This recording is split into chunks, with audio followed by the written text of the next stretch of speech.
Romel, bigyan mo muna ako ng ideya at ang ating mga tagapanood, tagapakinig kung paanong nahahack ang isang account at ano nagaganap kapag nahack na. Naku, eto na Alam mo po. naman, ako sa mga dapat mong turuan tungkol dyan.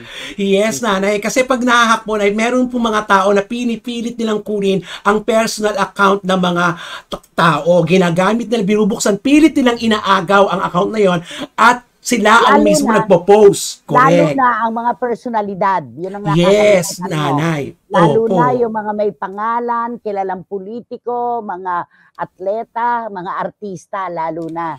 Opo. Ngayon, kapag hawak na nila at nahack na nila, sa kanila yan, ano? Mm-mm. Sila na ang magpo-post pag may mga Opo. nagtatanong. Malaya na po silang mag-post ng kung ano-ano dun sa account na kinuha nila. Katulad po ng nangyari dito. Di Kaya ba? kailangan talaga, katulad nitong kaso ni Dennis Trillo, Mm-mm. nahack pala ang account niya ayon sa kanyang management. Dapat Yes. pala kapag nahack na ganon, mag-ano kagad, mag-announce kagad na nahack. Yes. True, Kasi nanay. anything can happen. Po, pwede katulad yan. Tinanong lang siya, bakit wala si Jenny Lynn sa ID, di ba? Yung station ID Oo, si ng ID. GMA7. Totoo ba nalilipat na siya sa Kapamilya Network? Ang sagot daw nitong si Dennis na nahack na ang account, may ABS pa ba? Natural. Yun. Ang dami nagwala, di ba? Ay, ang sagot naman nila, may Dennis Trillo pa ba? Ganon. Kasi nga, Mm-mm. kung babalikan natin ang nakaraan, unang-una po, nagtrabaho po sa ABS-CBN si Dennis Trillo bago po siya naging kontratadong artista ng GMA7. Natural lamang na maggalit ang mga taga-suporta ng Kapamilya, di ba? Opo, at Mm. kung ano-ano na mga binato sa mag-asawa na Mm. kesyo, kung ano-ano na masasakit na bakit meron na ba kayong mga pelikulang tumabo ng ganito-ganito milyon-milyon, mga kung ano-ano na pinagsasabi. Kaya naman syempre nakakabahala na sandali makakaano to kay Dennis Taylor at sa mag-asawa na parang si Dis nagsusunog ng tulay, 'di ba? Na Eto gano'n ang na, palabas. meron akong kausap kanina, abogado kong kaibigan. Ang Mhm. sabi niya ngayon, the most maligned reason kapag nagkakaroon ng mga ganyang sitwasyon, hacking. Di ba? Most Correct. maligned, gasgas na gasgas, laging nasisisi, kahit ano ang mangyari, parang ganon. Pero mahalagang marinig natin ang kanilang mga obserbasyon. Tulad ni Juris Dr. Chanel, ang sabi Ayan. niya, kaya hindi natin masisisi ang tao dahil aside sa may history, may mga resibo rin kasi. Sa mundo ng showbiz, mabibilang na lang talaga ang mga prangka at diretsong sumagot. Pero sabi na hack daw di sige na hack. Sino ba naman kami para kumwestiyon dun? Basta ang alam namin, mamalasin ang mga nagsisinungaling. Char, sabi niya. Yon, mamalasin daw ang mga nagsisinungaling. Yun ang sabi. At sabi naman ni Dan Clavesillas, sorry po pero hindi po ako naniniwala na nahack ang account niya. Pamatay sunog na lang po yan. Hugas kamay po yan.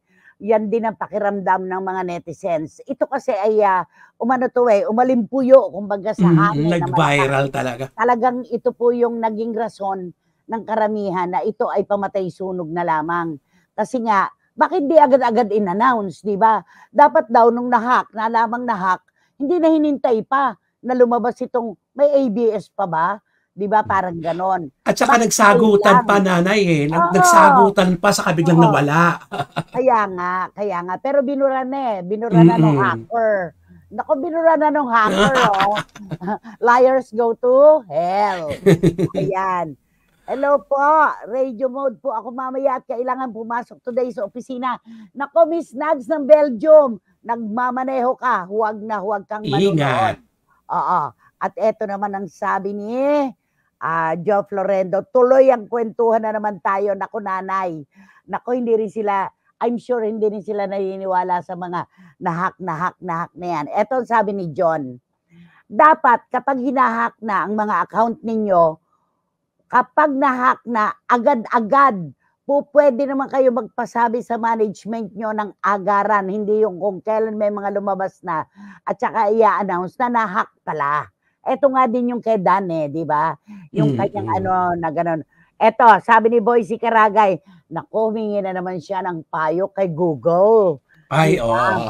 Ang sabi niya, you will know your phone has been hacked if you experience strange device behavior such as slower performance, overheating, strange pop-ups or apps appearing, or poor data connections.